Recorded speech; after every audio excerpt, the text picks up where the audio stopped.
Buenas tardes. Muchas gracias por la introducción y muchas gracias por invitarme. Realmente es un honor y un placer estar aquí con ustedes. Y veo que el título del ciclo de conferencias es el panorama de las ciencias atmosféricas, y voy a tratar de darles algún tipo de panorama, por lo menos de lo que estamos haciendo en Suiza. Y hay otros aspectos, muchos otros, que no me va a dar tiempo de platicarles el día de hoy. Pero si quieren, lo podemos platicar y puedo darles información acerca de qué hacen otros colegas, que es muy interesante al respecto. Así es que primero que nada tengo que presentarles brevemente a mi grupo. Los investigadores. Bueno, el trabajo de la investigación no se hace solo, así es que aquí soy yo y mis colegas. Regular Gehring es responsable de la climatología y su análisis de nuestros datos de polen, y Gras Pauling ve el modelado y el modelado de dispersión. También les voy a mostrar resultados al respecto. Y Richard es el nuevo en el equipo y está trabajando con el monitoreo automático de polen. Y este es el equipo de técnicos responsables del conteo de polen en nuestro país. Así es que su trabajo es increíblemente importante. Sin ellos, o si no hacen un trabajo cuidadoso, no podemos tener resultados que analizar y con cuáles trabajar.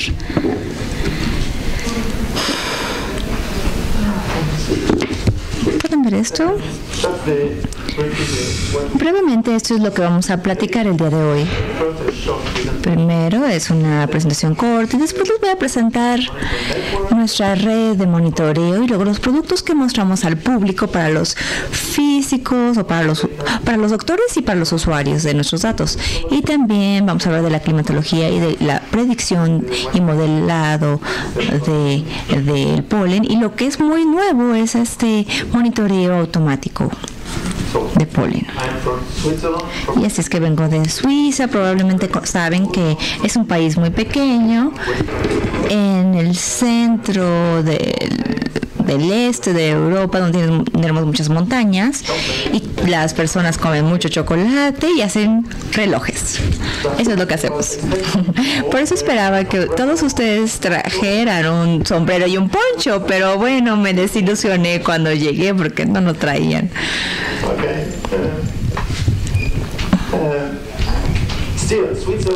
Pero aún así, Suiza es un país con montañas y ocupan gran parte del país. Aquí lo pueden ver. Y la parte sur de los Alpes tiene un clima más mediterráneo. Tenemos la meseta suiza de 500 metros de altitud, donde los vientos vienen del sur, oeste o del noreste. Y tenemos otra cordillera de montañas más pequeñas que se llama Jura.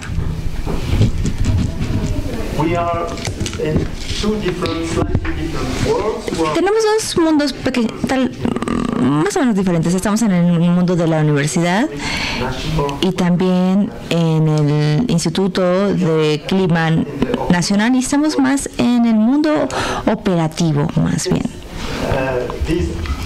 Y ya que estos dos son complementarios entre sí, me da mucho gusto que aún tenemos la oportunidad de poder colaborar y hacer investigación. Y nuestras actividades principales son el monitoreo, la predicción y producir o crear diferentes productos para el clima o para información con respecto al clima. Advertencias, por ejemplo, en caso de que haya problemas. Así es que nuestros clientes son todos los usuarios, así es que las autoridades, el público, las compañías de clima, los aeropuertos, etcétera, como en cualquier país. En Suiza, bueno, Suiza es un país muy pequeño, 50 veces más pequeño que México. Así es que tenemos 200 kilómetros de norte a sur y 300 de este a oeste. Y esa es nuestra red de monitoreo que tiene diferentes sistemas para la meteorología, para los radares y los sensores remotos y también diferentes trampas de polen. Ahora voy a hablarles un poco acerca de la red de observaciones fenológicas. Esto empezó en 1951 y tenemos 160 estaciones donde los voluntarios normalmente cada semana salen y observan el desarrollo de la vegetación y registran y nos mandan información de las diferentes 26 especies de plantas y las diferentes fases o fenofases, como si se están abriendo las hojas o están floreando o si se están madurando las frutas. Esto es típicamente las diferentes fases cubriendo los diferentes periodos del año de enero a diciembre, más o menos. Así es que eso nos da un buen entendimiento de cómo el clima influencia la vegetación, los árboles y las hierbas, y cómo el clima influencia la vegetación en el año. Y otro caso típico que tenemos en nuestra red es la observación. Son series grandes, largas de información. Tenemos desde 1808 y esa es la observación de las castañas en Genova. Y pueden ver que desde el siglo XIX fue bueno anunciar la primavera o el comportamiento de la castaña. Era al principio de abril y en el siglo pasado fue más tempranamente, y en unos años anteriores tuvimos también una pequeña demora porque ya no teníamos inviernos cálidos, digamos, pero no vemos aquí el cambio climático en sí mismo. Esto probablemente sea más relacionado con el clima de la ciudad y la iluminación en la noche y tal vez la contribución a la contaminación también. La contribución de la contaminación. Es que es difícil analizar esto, pero eso no solo se observa en Ginebra, pero en otras ciudades también, donde ha habido un impacto en el clima de la ciudad, en la fenología. Esencialmente, bueno, no lo sé, no sé acerca de la pregunta, disculpe, no puedo escuchar muy bien, pero esa es una observación en un solo árbol por mucho tiempo o un árbol tras el otro, pero creo que la temperatura pudiera tener una parte importante. Bueno, ahora hablemos de aerobiología. Y este campo se define como el estudio de partículas del aire de origen biológico. Y se enfoca en las fuentes, la liberación, la dispersión, la precipitación y también el impacto de estas partículas al ambiente o a organismos vivos. Así es que es muy multidisciplinario. Ahora, yo no soy un especialista, soy más una persona que hace muchas cosas diferentes, que está en contacto con muchas otras personas que son diferentes, y eso es lo que yo considero que es particularmente interesante en mi área, estar en contacto con tantos especialistas de diferentes áreas y científicos. Así es que se me entrenó como biólogo, pero ahora estoy colaborando con metrólogos, con doctores, alergólogos, modeladores, etcétera. Y eso es lo que hace esto interesante en términos de mi trabajo.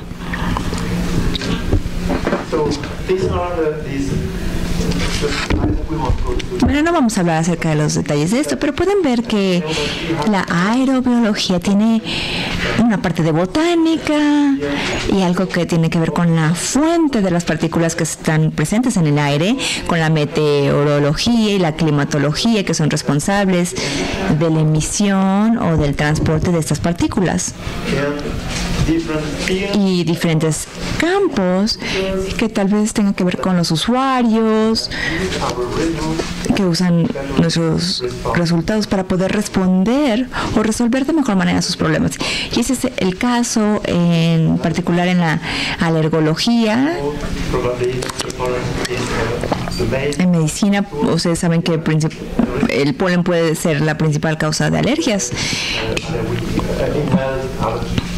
y tiene que ver con la salud y cómo se tratan estas alergias. Bueno, una sola diapositiva para promover un poco. La Asociación Internacional para la Aerobiología se creó en 1974 después del trabajo del Programa Biológico Internacional de Aerobiología, y los miembros son individuos o sociedades tales como la Asociación Panamericana de Aerobiología o la Sociedad de Aerobiología Internacional, y hay otros, no quiero hacer una lista larga, pero las actividades principales es reunirse cada 4 años desde 1978, se hace un congreso, y el próximo va a ser en 2 años en Italia. Así es que les doy la bienvenida si quieren ir a Italia en 2 años. Y el otro aspecto es organizar cursos relacionados con aerobiología. Creo que es muy importante entrenar a los estudiantes jóvenes. Bueno, aquí ustedes tienen mucha suerte, eso creo, porque tienen un deseo, ya tienen una junta de aerobiología, pero no es común tener enseñanzas acerca de la aerobiología en otras universidades, y en particular en Europa, donde tienen países pequeños, que hace unos años se pensaba que era importante tener esos cursos para que todo el mundo llegara al mismo nivel de conocimiento en el campo. Y pueden echar un vistazo en la página si quieren tener más información. Si ustedes escriben Organización Internacional de Aerobiología, pueden encontrarla en Google. Ahora vamos a hablar del centro de esta plática después de la introducción. Así es que tradicionalmente lo que aún encontramos en términos de publicaciones es que en la práctica tenemos un monitoreo y el análisis, y eso se hace ambos se hacen con métodos manuales, y luego tenemos series de tiempos y tenemos un estudio de esas series y de las influencias sobre el clima a partir de estas series de tiempo. Pero lo que ya está al principio de la Asociación Internacional de Aerobiología desde el 1961, pues se tenía otra idea atrás de todo esto. Queríamos tener un entendimiento de los procesos que se dan en la atmósfera, desde las fuentes, la emisión de las partículas, cómo se comportan, cómo se transportan, cómo interactúan entre sí, y también cómo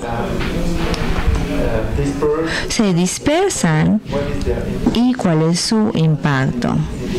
Y pueden ver aquí en este esquema donde tenemos el monitoreo y el clima y los componentes biológicos, los físicos, esos están aquí, y los diferentes submodelos y la integración de estos modelos en un solo modelo.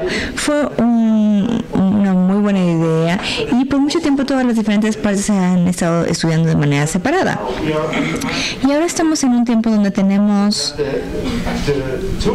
las herramientas para poder poner o armar toda esta información en conjunto. Aún necesitamos más, pero podemos armar uno o varios modelos para tratar de integrar todos estos aspectos, y ustedes lo saben probablemente. Así es que estamos en un momento donde podemos empezar a tener esta visión integral con resultados en tiempo y espacio tridimensionales acerca de la composición de la atmósfera.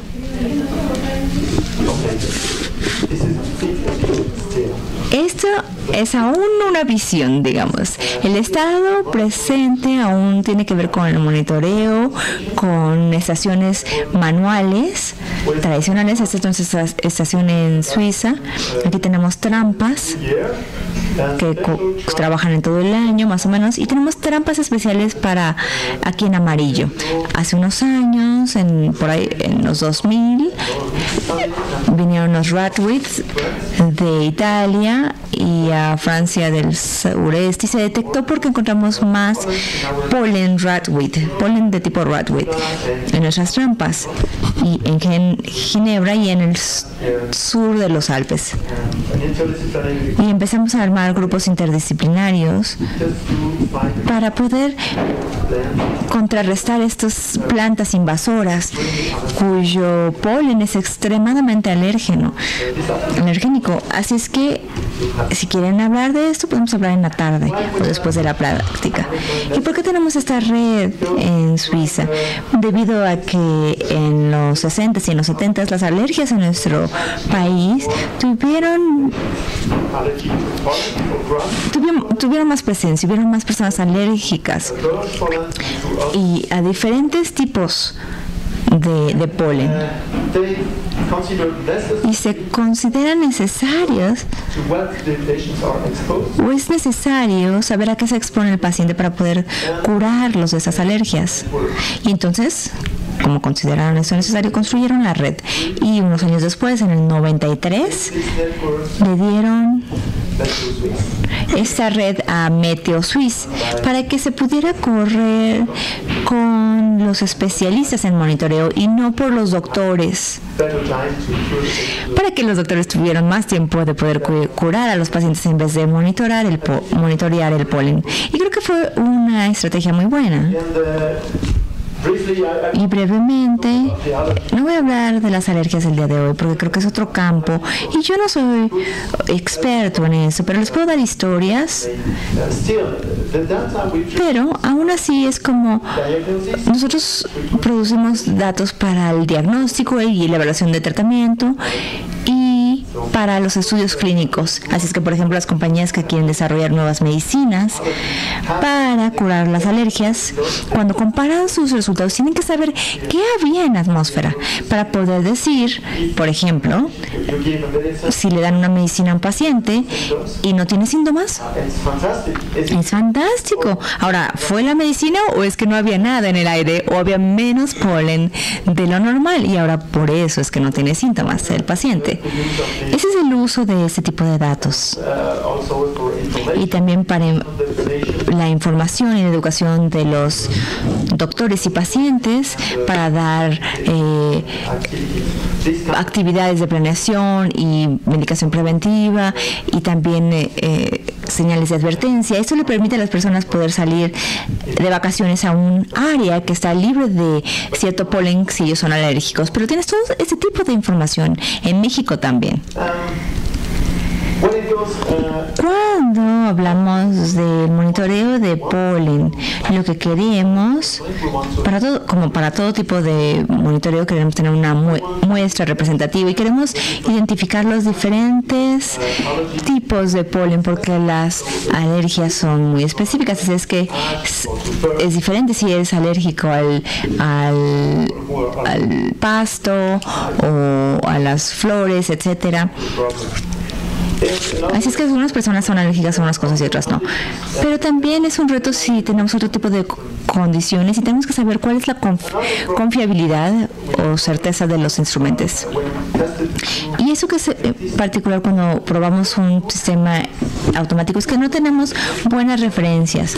En el monitoreo manual que tenemos es muy bueno, es muy útil, pero aún así no sabemos cuál es la verdad. Entonces comparamos diferentes sistemas, tenemos diferentes resultados y tratamos de entender cuál tiene la parte de la razón o cuál habla de la verdad o la mejor parte de la verdad por diferentes razones.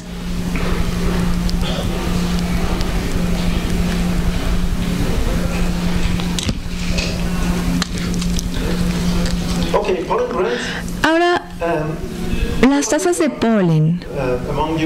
Probablemente entre ustedes hay algunas personas trabajando con la contaminación y tradicionalmente hay estudias unas áreas que son menores a 10 micrones y lo que se me dijo es que la razón es porque las partículas más grandes son más difíciles de medir y de controlar, y eso es lo que tratamos de hacer porque la mayor parte del polen que encuentras en el aire son más grandes de 10 micrones y hasta pueden llegar hasta 80 micrones o más. Así es que no es fácil hacer representativo. Y otro aspecto difícil es que las concentraciones de polen del aire son relativamente pequeñas comparadas con otro tipo de partículas, lo que significa que tienes que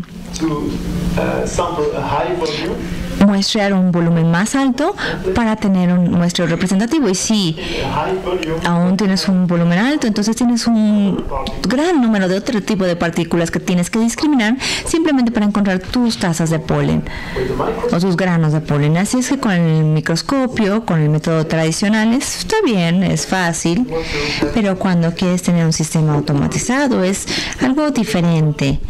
Así es que el método, no sé si lo saben, pero es fácil. Es bastante robusto y es un sistema manual. El aire se succiona aquí por la bomba que se ubica aquí. Y este es una trampa de tipo Hearst que siempre está de cara al aire y el aire se atrapa y las partículas se ven impactadas justo por detrás de este orificio en una superficie que es pegajosa, y eso está en un tambor y esto se mueve en una semana. Así es que tú cambias este contenedor una vez a la semana, lo llevas al laboratorio y cuentas estudias la superficie pegajosa en el microscopio y puedes contar los granos de polen. Estos son muy fáciles de reconocer cuando lo hacemos todos los días. No es fácil la primera vez que lo haces, ¿verdad? Okay. What's the part that which makes the biggest error? Y la parte que nos hace tener el mayor tipo de errores en ese tipo de mediciones es que puedes contar el polen solo en una parte de la superficie donde se depositaron o donde hay granos de polen depositados o esporas de hongos u otras partículas. Así es que este submuestreo es responsable de gran parte de los errores que se dan en la medición. Ahora les empecé a mostrar las herramientas que hemos desarrollado con la ventaja de los que se desarrollaron con nuestros colegas en la climatología. Esas son herramientas diferentes para diferentes parámetros del clima, y aquí el polen y la fenología y de los datos que producimos todos los días o cada semana, depende. Toda esta información se calcula automáticamente, así es que todos los promedios y gráficas se producen automáticamente para tener una buena base de información para la predicción. Y también tenemos los modelos con respecto a esto, pero también esto es solo el análisis de los datos. Ahora quiero presentarles una lista. Van a ver uno de esos productos en la presentación, y uno que me gusta mucho, es útil para entender dónde estamos en la estación. Tenemos un año aquí y en gris tienen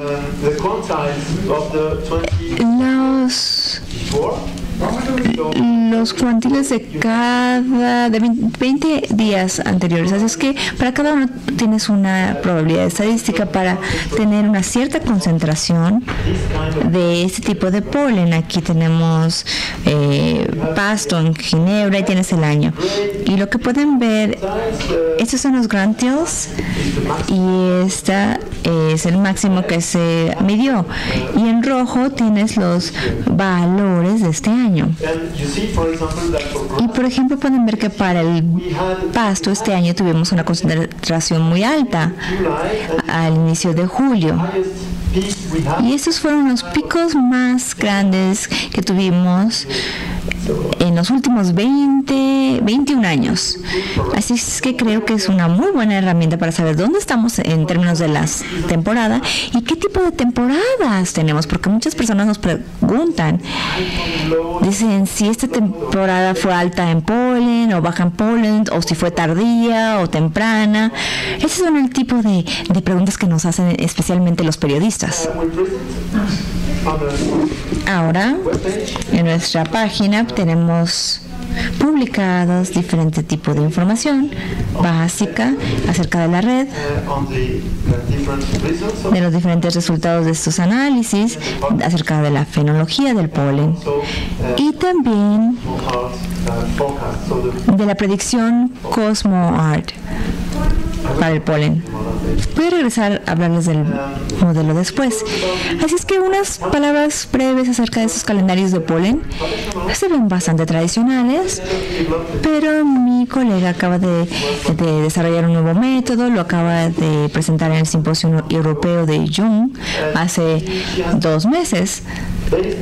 Y ella basó esos calendarios en muchos años de datos y definió una ventana de tiempo que se mueve y otra ventana que se mueve para poder calcular ese tipo de calendarios basándose en las diferentes clases de exposición que hemos considerado en colaboración con los alergólogos. Así es que estas clases son no polen, baja concentración, moderada, fuerte o muy alta. Y podemos ver en diferentes temporadas tenemos la probabilidad de tener, por ejemplo, altas concentraciones de polen de pasto en mayo y junio. Y el modelo se creó para que automáticamente se renueve con los nuevos datos que se recogen cada semana. Y también se puede usar cuantos años como quieran y tantas estaciones como quieran y datos como sean necesarios. Así es que todo se puede configurar para poder producir el calendario de polen que ustedes quieran. Bueno, ya hablé de esto, me lo voy a saltar. Para el público en Internet presentamos en colaboración con los pacientes o la organización de pacientes, presentamos las predicciones en texto que incluyen unas recomendaciones de cómo comportarse, cómo evitar ciertos pólenes. Por ejemplo, al principio de la temporada hay tiempos donde hay baja cuando hay baja altitud y las personas pueden ir a las montañas para aliviar sus síntomas. Y también se presentan datos semanales en el sitio. Y otra información muy importante para los pacientes, discúlpenme, no tengo esto en inglés en la página, así es que escogí el francés, no tengo la opción de inglés, pero creo que entienden que el ID, aquí este es el inicio donde empiezan a florecer. Entonces, ¿cuándo en el año deberíamos de esperar la primera aparición de polen de pasto, digamos? Y esta es la predicción para las diferentes ciudades y esa es la fecha en promedio. Y aquí tenemos unos modelos fenológicos, así es que básicamente tenemos modelos de temperatura acumulativa para ese propósito. Y esta información es importante para las personas porque entonces pueden ir tempranamente a los doctores para que les den medicinas o se pueden preparar para la temporada de polen. También tenemos un boletín semanal y unas aplicaciones para los teléfonos inteligentes. Y por ejemplo, presenta la misma información que da el Internet. Y esto es interesante en el sentido de que las personas que tienen alergias pueden todos los días checar los síntomas. Pueden decir, por ejemplo, hoy tengo problemas con mis ojos y tal vez tengo asma.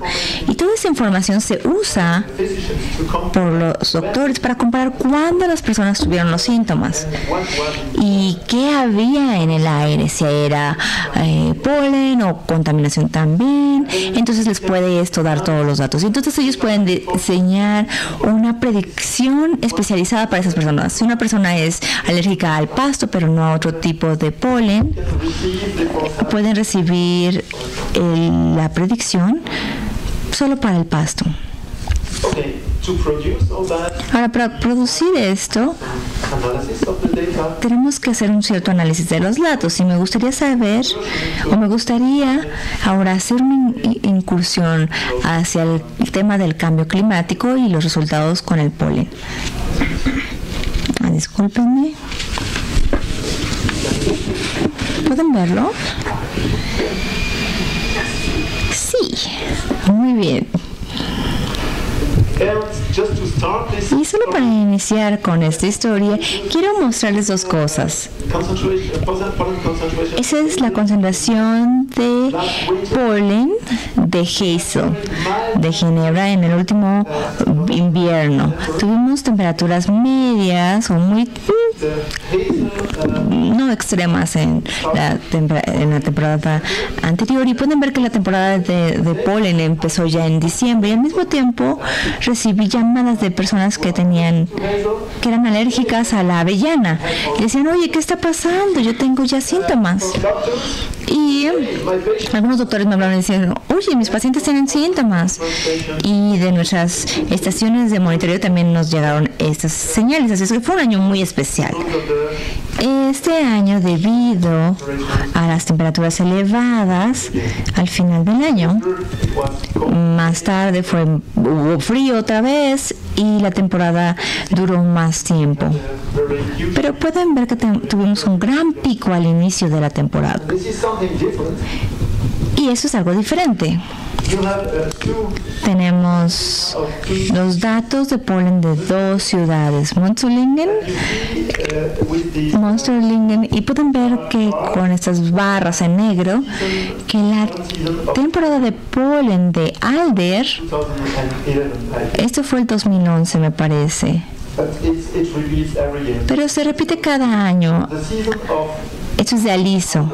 Así es que la temporada de alisos normales que están presentes en nuestro bosque son en febrero y marzo. Y en esta ciudad, que se llama Bux, plantaron un híbrido de aliso especial que es muy resistente. Bueno para plantarse en la ciudad, es resistente al estrés, al calor. Pero el problema es que estos árboles florecen un mes antes, y esto prolonga la temporada de exposición a alergénicos. Así es que aumenta el riesgo de sensibilidad, y también lo aumenta para las personas que viven en esta área o en esta ciudad, ese riesgo a ser propensos a alergias. Así es que en el primer caso de este ejemplo tenemos el polen de avellana, lo cual es más o menos natural, y tenemos el impacto del cambio climático, pero en este caso tenemos algo que no es, que es natural, pero también tenemos algo que no es tan natural, que es la introducción en las ciudades, donde está muy cercano a las personas, la introducción de una nueva especie o una nueva variedad de planta con polen alergénico. Así es que el mensaje es: cuidado con lo que planten en sus ciudades. Y he escuchado que ustedes tienen el mismo tipo de preguntas o de situaciones. He escuchado eso aquí o en otros países, que en Europa Central, por ejemplo, uno de los principales alergénicos es birch, y en la ciudad de Lyon, donde tuvimos el simposio hace 2 meses, hace 3 años crearon un lugar muy grande y plantaron una especie de árboles en el centro de la ciudad. Y bueno, vas a tener polen en el aire, pero tal vez no es necesario plantar una fuente tan grande de polen por debajo de las narices de las personas. Y la forma de tener solo el mismo árbol, bueno, es interesante cómo se ve ese árbol, pero la exposición al polen no es buena. Me gustaría hacer un resumen corto de los factores que están afectando a las concentraciones de polen en el aire. Mucha parte de esas concentraciones es debido a la fuente de polen y la distribución y la densidad de plantas. Así es que cuando tienes las plantas que están produciendo polen, vas a tener polen en el aire. Eso es muy fácil de entender. Todo el mundo puede entenderlo, pero creo que es muy importante recordarlo. Y esta distribución es en gran manera dependiente del clima y también del suelo en donde las plantas están creciendo. Y antes y durante la temporada donde están floreciendo las plantas, de nuevo el clima es muy importante porque van a impulsar la velocidad del desarrollo de las plantas y el tiempo en que van a florear. Y la temperatura. También hay otros factores como la duración de la luz solar, pero en particular la temperatura tiene un rol importante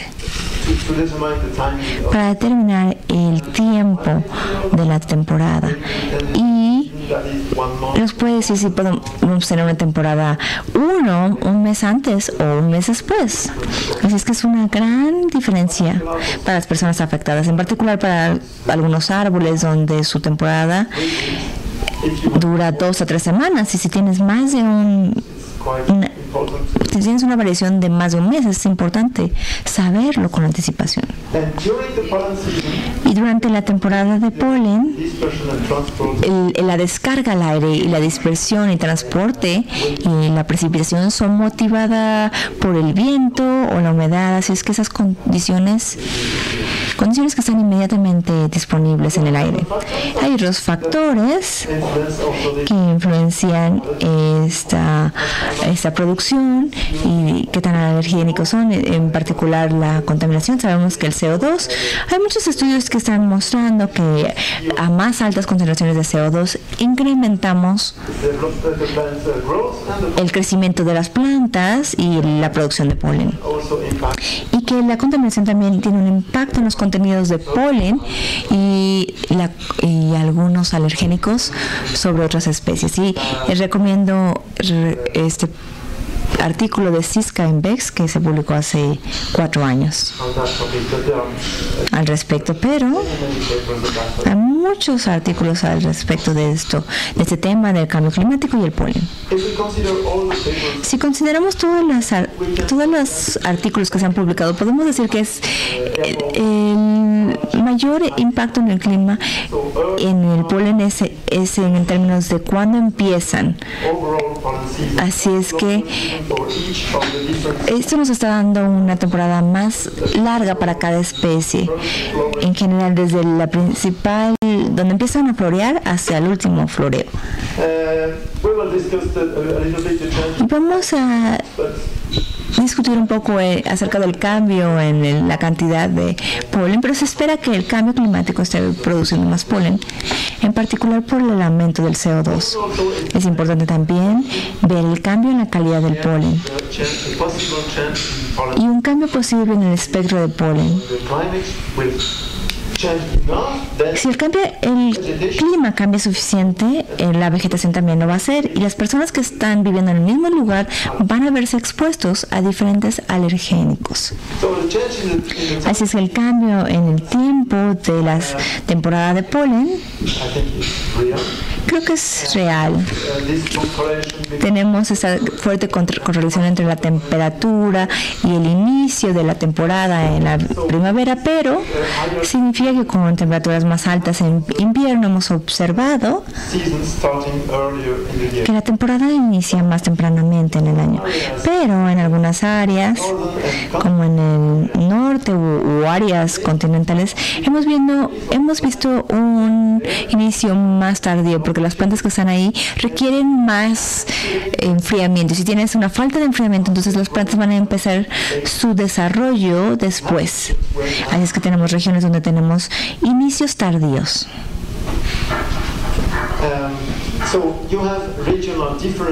Así es que tenemos diferencias regionales y no nos dan los mismos resultados. Por ejemplo, en el 2003 tuvimos dry spells en Suiza, cuando todos los pastos se secaron y entonces la temporada de polen terminó a mediados de julio. Y otro aspecto es que tuvimos inviernos no extremos en los 90s y en los 2000s. Y en ese entonces tuvimos unas series de tiempo cortas, pero tuvimos una tendencia para ver cuándo empezaba la temporada de polen. Pero lo que podemos ver aquí es que estas tendencias no son tan significativas.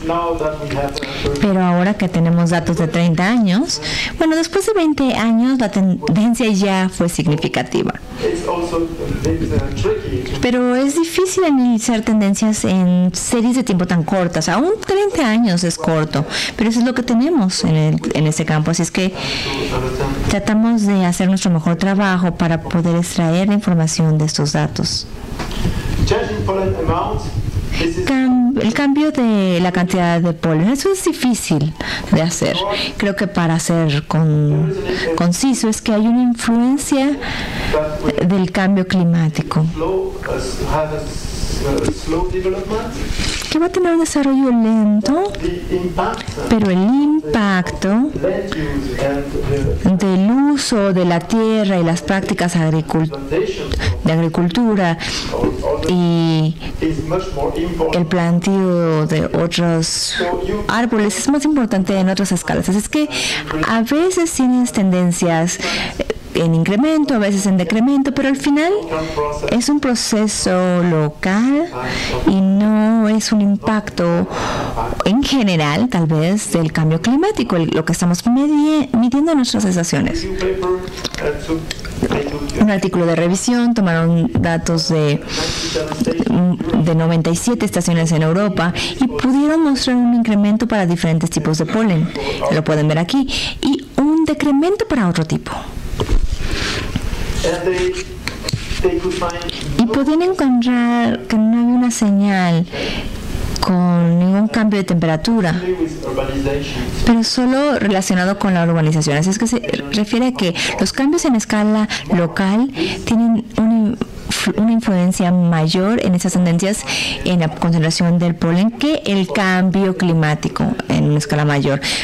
Por ahora es así, tal vez cambie después, pero por ahora eso es lo que estamos viendo. Les quiero mostrar unos resultados de Suiza. Pueden ver que esto es 1989 y 2015 y por acá. Y pueden ver que en la primera parte de las series hasta el año 2000 y después hemos duplicado la cantidad de polen en el aire. Y ese es un promedio de diferentes estaciones en la parte oeste del país. Y en la misma área tenemos aquí, por ejemplo, que las hierbas han mostrado un incremento importante, y en la parte sur de los Alpes tuvimos este decremento de la concentración de polen año por año, y en los últimos años de nuevo tuvimos un incremento. La razón de esto no tengo idea. de cual sea. When there was a decrease, Cuando hubo un decremento dijimos, bueno, las prácticas de agricultura han cambiado, ahora están plantando otro tipo de cosas y esto ha cambiado la forma en que el polen está en la atmósfera, pero no estoy seguro si regresaron a la misma producción que tenían antes, pero una concentración está aumentando, así es que tenemos que encontrar una explicación para esto. and in northern Italy, Y en el norte de Italia, lo cual se ha infestado de este tipo de hierba, de rockweed, tuvieron esta infestación, digamos. Se llegó un escarabajo accidentalmente a esa área, this beetle is pero se acusa o se dice que selectivamente el escarabajo se come este tipo de hierba, así es que actúa como un control biológico de la planta. Y pueden ver que empezó en el 2012 o 13 y pueden ver como en los últimos años la cantidad de este tipo de hierba fue muy baja en esa área, así es que impactó también el tipo de polen que recibimos con los vientos que vienen del sur hacia Suiza. and pollen quality. Y la calidad del polen, como mencioné, The higher temperatures, a más altas temperaturas aumenta la concentración higher allergen, de CO2 y eso aumenta los contenidos de alergénicos de tipo polen, y también se ven otras moléculas involucradas en las reacciones alérgicas. Y hay muchos artículos, aquí tenemos algunos, y también vemos la misma situación con el aumento de la contaminación atmosférica. Hay algunos many factores que aumentan esa producción, así es que muchos alergénicos, por ejemplo, tienen que ver con proteínas, stress conditions, y si la planta está bajo condiciones de estrés, entonces la concentración del alergénico va a aumentar en el polen. common explanation. Esa es una de las explicaciones comunes para ese proceso. Aquí, por ejemplo, para ese tipo de hierba que se llama ragweed, que está en las áreas de vegetación, aquí están cerca de calles con alto tráfico y con bajo tráfico, y pueden ver que aumentan los alergénicos en los granos de polen cuando están bajo estrés. Así es que como una conclusión es que el polen de los campos es mejor que el polen de las ciudades. Y el cambio en el espectro de polen no lo vemos bien. Hay algunos cambios en la vegetación, en las hierbas, en los árboles no vemos suficiente. Vemos más invasiones de este tipo de plantas de invasión, pero no vemos grandes cambios. Así que probablemente en un punto tal vez haya algunos factores que puedan cambiar la vegetación, pero aún en el sur de los Alpes ese es el incremento de los días congelados, digamos, y ese es el incremento de plantas exóticas, pero eso también fueron plantados en el área. Así es que aquí, de nuevo, la influencia antropogénica es muy importante. ¿Pueden decirme cómo voy con el tiempo? Y estaba hablando, cuando hablaba de hierbas, estaba hablando de la ambrosía, del polen de ambrosia. Ambrosia.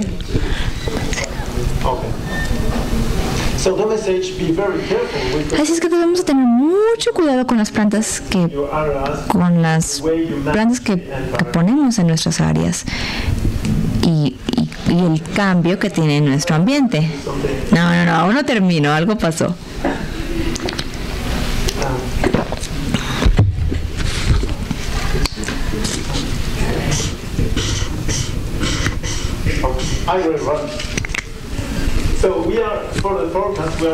Es que para la predicción estamos usando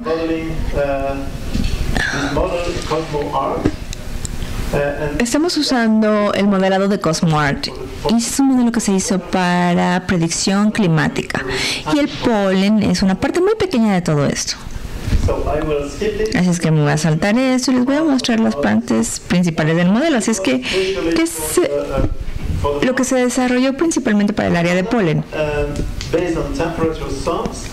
Hay un modelo que se basa en la suma de temperaturas y el inicio de cuando florean las plantas y modela la duración de las temporadas de polen. Así es que eso nos da una información de dónde estamos en la temporada y esa es una función matemática. Y luego tenemos un modelo para la emisión del polen que depende también de parámetros climáticos y en términos del clima y de la distribución de las plantas como mencioné anteriormente, y tenemos este módulo para la emisión de polen y al final el modelo Cosmo también integra la dispersión y transporte de partículas y tenemos esto donde podemos seguir la concentración de polen y también se integró la precipitación y la caída de esto o el washout, y eso es para mostrarles un buen aparejamiento del modelo y de lo que se observó al inicio de la temporada. Aquí está para las hierbas o el pasto y se da descripción de la temporada de polen. ¿Cómo se describe en el modelo? Pueden ver en la imagen que se puede calcular para cada malla en el modelo o rejilla. Se puede ver el estado de la floración. Así es que al inicio el bridge está floreciendo solo en el sur. Hay muy poco de ese tipo de planta en esa área y después están floreciendo en Europa Central y después están floreciendo, por ejemplo, en mayo en el norte de Europa.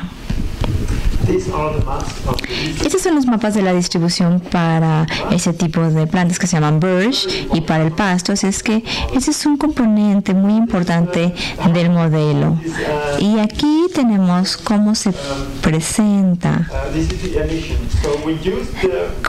las emisiones. Así es que realmente usamos la biología y los factores que están influenciando la descarga de polen para poner este polen en un tipo de yacimiento, digamos, porque el polen se descargó pero no se dispersó al aire. Y tenemos la segunda parte que describe la meteorología, tal vez las condiciones de viento que toman este polen y lo dispersan en el aire. Y tenemos este parámetro que es la dispersión en una resolución de 7 kilómetros para birch y luego también para pastos y para la ambrosía, pero lo que es muy nuevo es que corremos el modelo con una resolución de 1 kilómetro sobre los Alpes. Y esos son los resultados. Tenemos resoluciones de 2 horas, después agregados a 6 horas. Por ejemplo, en esta estación, ese es polen de pasto en una estación en Dinan. Rojo es el modelo y lo negro son las observaciones. Y podemos ver una combinación muy buena. Aquí tenemos una estación en Suiza, en Lausanne, nos muestra un diferente comportamiento del polen de abedul y podemos ver que se perdieron algunos picos, pero para el resto de las temporadas se aparejó muy bien. Y estos son los resultados del modelo número 1 Cosmo, y este es el Cosmo 7. Y lo que está cambiando es principalmente la topografía, pero vemos en la precipitación que tenemos que redesarrollar la descripción de la temporada y de la distribución de plantas, y que tenemos que usar límites de polen porque el dominio es mucho menor con la resolución de 1 kilómetro. Y esos son los resultados con la resolución a 1 kilómetro. Así se ve. Brevemente, la influencia de la precipitación. Esto es pasto o polen de pasto sobre la región alpina, aquí en Cosmo 7 con una resolución de 7 kilómetros. Sobre Europa tenemos esta gran área con lluvias y podemos ver a la derecha que vemos ahí la lluvia en el modelo y podemos ver cómo se define mejor en los diferentes valles. Pueden ver que podemos tener el polen en diferentes regiones cuando estamos a 7 kilómetros en los Alpes. Ahí casi no vemos nada de esto. Voy a saltarme esto solo para mostrarles que para esta ciudad, que está en un valle de los Alpes, en el modelo a resolución de 7 kilómetros, la ciudad está a 650 metros de altitud. Y en el modelo a 7 kilómetros tiene 1.482 metros de altitud, y en el Cosmo número 1 está a 730 metros. Así es que está más acercado a la realidad con el modelo a 1 kilómetro.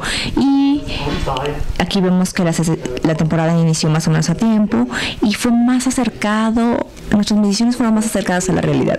Ahora me voy a saltar eso, tenemos una muy buena colaboración y nosotros damos estas predicciones y los resultados del modelo para los países aledaños, Italia, Francia, Alemania, por ejemplo. Bueno, ¿qué necesitamos a futuro desde el punto de vista de monitoreo? Es mejorar las estimaciones de las emisiones, y en la mayor parte de nuestras redes no estamos midiendo emisiones, y escuché ese comentario. Ustedes lo van a hacer, ¿verdad? Y escuché eso, y nosotros vamos a hacerlo para otras especies, y creo que es fantástico que pueda complementarse. Ahora tenemos problemas con la distribución y la densidad de las estaciones, porque todo este conteo manual toma mucho tiempo y los datos llegan o están disponibles una semana después y no están disponibles para el modelado en tiempo real. Así es que tenemos que desarrollar la asimilación de datos y también tal vez también tener mediciones en la dimensión vertical y en 3D. Y hasta el momento tenemos solo algunos experimentos con drones o con aviones, pero solo son pruebas. Por eso estamos trabajando recientemente con el monitoreo de polen automático o automatizado, no porque no sea bueno lo que hacemos con los sistemas manuales, pero eso es porque necesitamos datos de tiempo real para el modelo y también para informar a la población en tiempo real. Y también porque con esos sistemas podemos mejorar el muestreo y tenerlo más representativo, tal vez tener datos en tiempos de horas en lugar de días.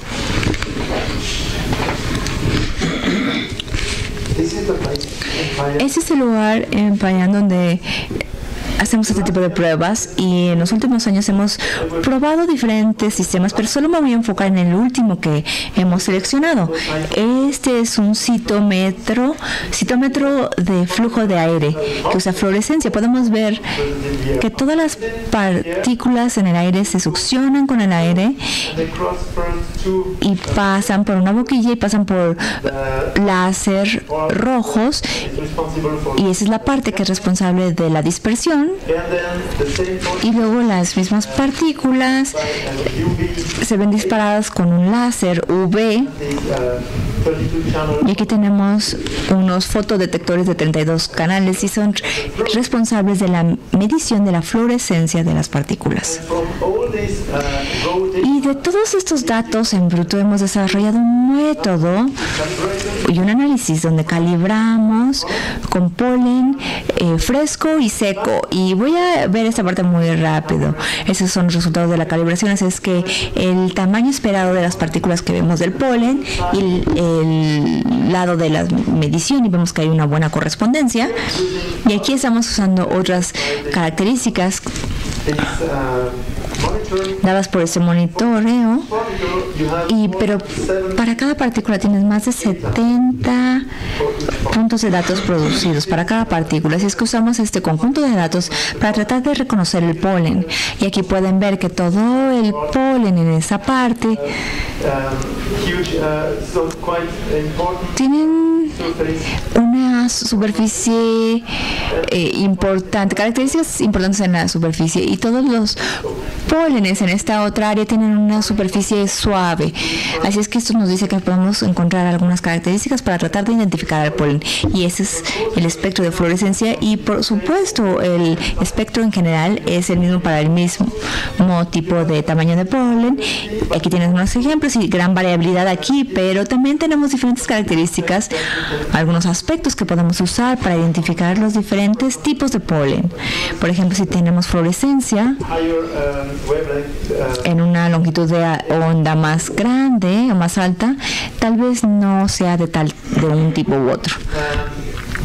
Y usamos diferentes algoritmos de aprendizaje para la máquina para identificar las partículas. Por ejemplo, las máquinas de apoyo con vectores, y eso nos da buenos resultados, básicamente con 80% de precisión, y al combinar estos dos podemos aumentar esta precisión hasta casi 90%.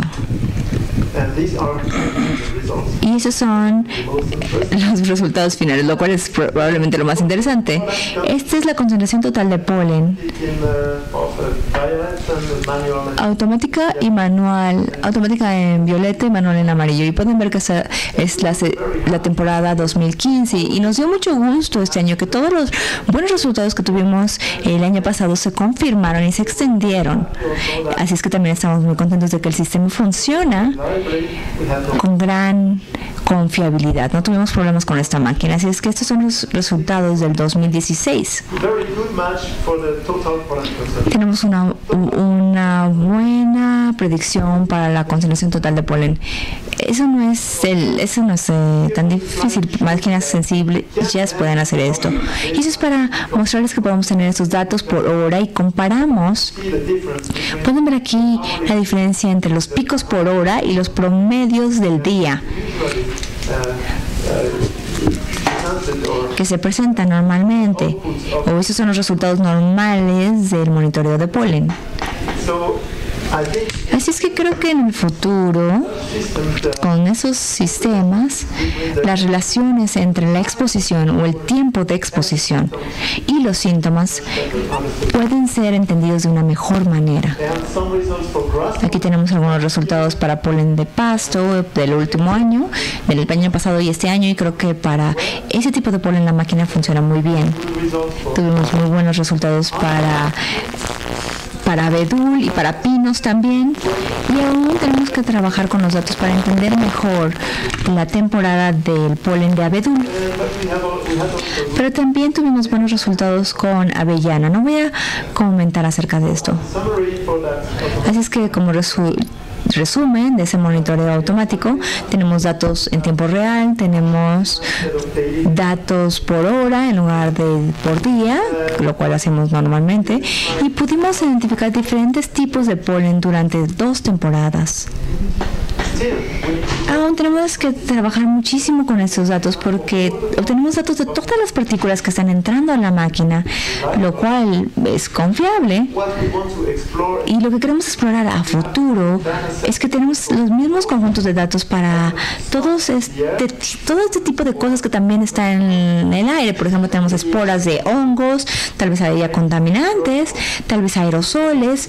Básicamente la máquina tiene el potencial de contar también los PM10, pero todo eso se tiene que explorar y verificar.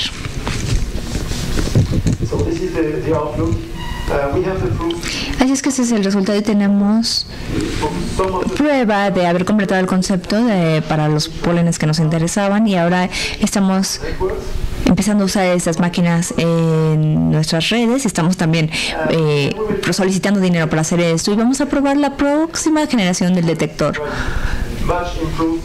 el cual ha mejorado en muchos aspectos, el detector tipo Player, y queremos explorar otras partículas, y al final de este mes voy a recibir 3 de estas nuevas máquinas para poder probar el uso de esta máquina para monitorear contaminación en el aire y también polen, por supuesto.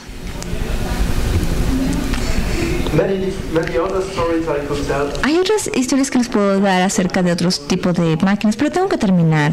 Así es que tengo dos mensajes que quisiera que se quedaran con ustedes el día de hoy. El primero es que no es solo un proceso natural lo que expone a las personas a polen alergénico, pero en muchos de los casos el impacto de la actividad humana es muy importante, y eso quiere decir que también podemos tener una influencia positiva o podríamos controlarla si hiciéramos algo para hacerlo, ¿verdad? Pero es posible hacer algo. Y el otro aspecto es que en muchos países, y me da mucho gusto que no es el caso de su país, ya que están expandiendo su red, eso es muy bueno, muy buenas noticias, pero en otros países el financiamiento para las redes no se asegura, no es seguro, no siempre es el Estado el responsable de eso. En muchos países, también en Europa, se da esto.